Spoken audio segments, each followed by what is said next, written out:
Hello guys, and welcome back to another episode of Inzania's Farming Basics. What we're going to do today is we're going to cover the tater farmer. As you can look here, I've already bought the seeder, I've bought the topper, and I've bought the harvester. Let's go into the menu because they're bought in separate places. The harvester, in here, actually the potato harvesting, here you can get the Grimm KS75-4 and the Grimm SE75-55. These are the two cheap versions in order to do potatoes. So in order to do potatoes, you grow your potatoes, of course, with the sowing machine. You have to buy the Grimm GL420 or the Grimm GL660. One of them does a 3.15 meter width and the other one does a 6 meter width. That's about the only difference between the two, is working space. So we get back to your potato harvesting. Now, if you've got $479,990, I highly advise you to buy this machine and use this, because this machine will top them and harvest them all in one go. As to where, if you do it the cheap way or the more affordable way, you have to top the potatoes after they've grown.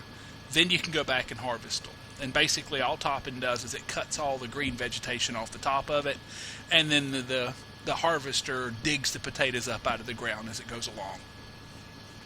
So it's an additional step of topping involved if you go the cheap method. Anyhow, you buy this, you come over to your sewing machines, and I bought this one because I wanted it to be quicker. And there they all are. There's the devices. To the left you see the seeder, to the middle you see the topper. Looks like a funny little thing, I don't know. Actually it looks more like a little barbecue grill than it does a potato topper. And then there's the harvester. Now this machine has no issues. You will note later that I'll mention in the next video about the beet harvester having a problem, but the potato harvester seems to work pretty flawless. Anyhow, I'm going to run us a row up here, and as you guys have all seeded, I'll show you the first couple seconds of it. I'm only going to do one row. I'm not harvesting multiple rows of potatoes, because once you see me doing this, you'll more than understand why. Now you see there off to the left, some people in the forums have been asking about the marker. There it goes. That's what it does. It kicks out and puts a mark in the dirt. That's all it is. It's just a visual representation of where you need to drive your tractor on the next row pass through, so that you can keep your rows tight together and not have them all squirrely and squiggly and whatnot. So it's just a visual representation. It doesn't hurt your crop. If it goes over, a row of potatoes on accident or something, it doesn't do any damage. It's just a visual thing there for you to check out. Now you can hit the Z key if you'll watch. I'll do it real quick, and it swaps it to the other side. That's for when you turn around and you start coming back the other way. You can make the mark on the right side again. Then you can hit Z again and put it up, of course. Alright, I'm going to pause this and let me show you. Let me fire that sucker. And you have to figure this out for your own individual tractor, because every tractor is a little bit wider than the other and stuff like that. But once you get the basics of it down, you can, like with this tractor and with this particular harvester, see, I need to have my wheels on the line. So I basically need to follow the left side of that line. With the red tractor, the one that the guy's using to cultivate my field with over there, with it you actually have to line the middle almost of the tractor up on this line in order to keep the harvester centered. So with that, I could hit that, drop it down, and there's not going to be any overlap, not too much at least, and I would just follow that line on the left-hand wheels, or the left-hand side of my wheels. Here it comes, right there. You can see. So basically dig your left wheels into that rut for the potato one, and you're good to go.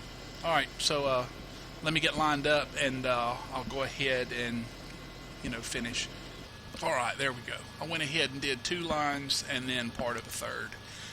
As you can see, this little wedge that's cut out of it, you're going to see that just about every other row if you use a helper to do it. It's just, I don't know why it happens.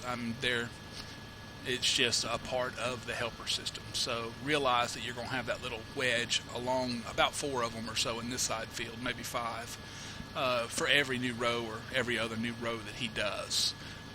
I haven't figured out a way to stop them from doing it other than lining up the thing each individual time and then starting them again. It's not a big deal. You're talking maybe 30 or 40 potatoes that you're going to miss out there. When you're doing a field this big, you're talking hundreds of thousands, probably 120, 130,000 potatoes.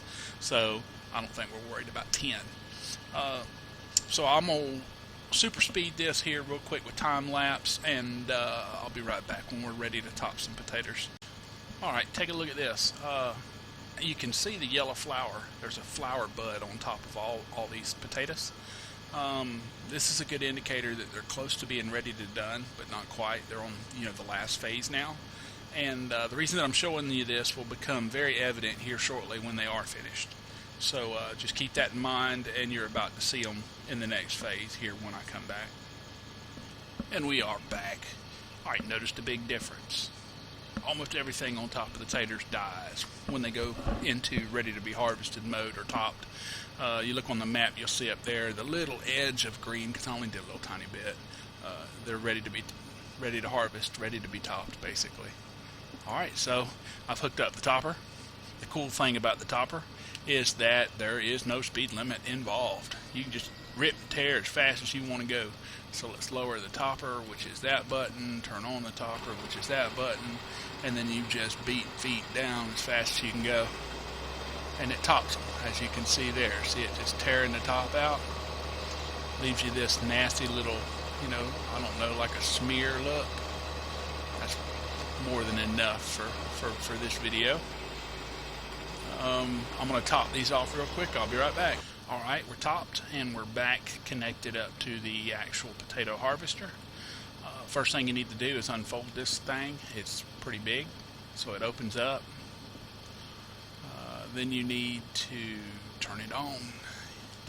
This one also kicks off a little bit to the side, kind of like a couple of the other tools do, but it's not too bad.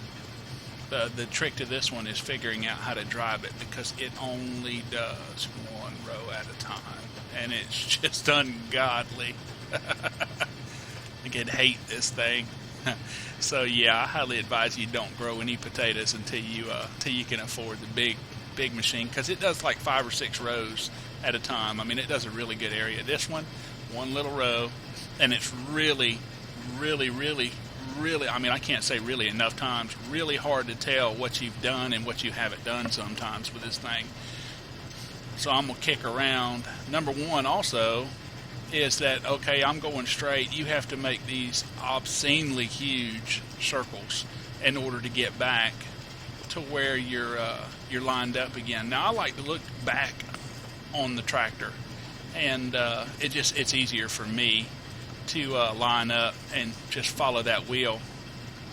And as you can see, it's still once you play with it and get used to it a little bit, it becomes a lot easier. But like, see there, now I'm not getting any potatoes, and then you move over just a little bit, you start getting some, and it really didn't harvest that much, but because I left that far edge ungrown, it looks like it's doing more than it does. So you hit the end of it like this. I'll show you one loop around. You just make this obscenely huge circle and then cut it back real quick,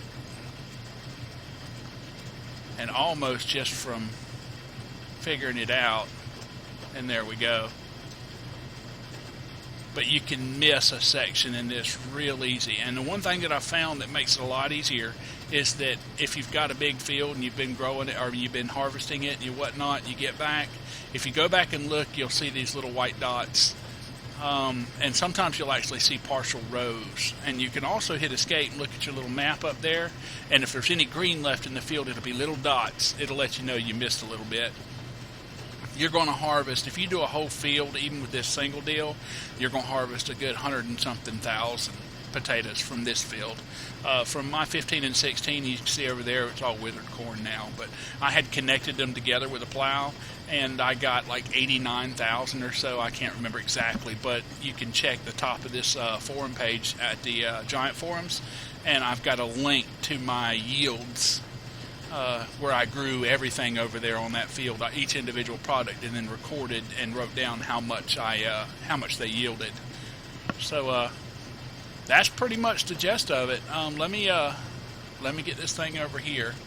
We'll kind of pick up the speed a little bit, turn the harvester off, and I'll show you unloading real quick, and then that'll be the end of this tutorial. This one's a pretty quick one. Let me disconnect, or well, no, I can't disconnect, or you can with the potato harvester, but let's grab the my other green tractor. Where's it at? There it is, or the red tractor rather, I'm sorry. And you get to watch me scoot all the way back across the field twice. Isn't that wonderful? The good thing about this is that you can hook up and dump into your big trailer. A lot of the stuff that we've been doing previous, you had to use that little dinky trailer, especially with the starter combine and stuff like that. Now with the newer combine that I got, you saw it whenever I jumped into this trailer, which is the 7450 or something like that. It's the one that does both corn and it's got a header for corn and chopping grain. You can with that one you can dump into this trailer also, but basically you just pull your trailer under just like everything else and it'll dump right into it whether you're in the vehicle or not. Potato harvesting, beet harvesting, unfortunately, is all manual. You cannot hire a worker to do any of it except for to plant them. When it comes to topping them, you have to do it manual. When it comes to harvesting, you have to do it manual. So you're going to invest time into this. So I would say, you know, for me, I grew one just to grow it. I grew a big field of it. It took me about 3 freaking hours to harvest fields 15 and 16 over there. And I kept the potatoes until they hit a great demand. I lost a little bit because apparently after a week of things sitting in your storage, if they sit there for longer than a week, every day they start diminishing from rot, spoil. It was like the 7th or maybe the 8th day or so that I got lucky and a great demand came up for them. And I sold my 88,000 potatoes for like, right at, it was like 1.8%. So I made almost $90,000 off of one harvest of potatoes, which was great. All right, I've unloaded. You know where they go. If you don't, I'm going to show you real quick. That's going to be the end of this video. I'm going to scoot around here and I'm going to dump them in the potato bin. And I'll show you one more thing real quick, actually. Some people have problems downloading, or I mean not downloading, but uploading the potatoes and stuff. Now this first bin's for sugar beets. This second bin's where you dump your potatoes. You should all know that from the little tutorial information things that pop up. This is where this goes.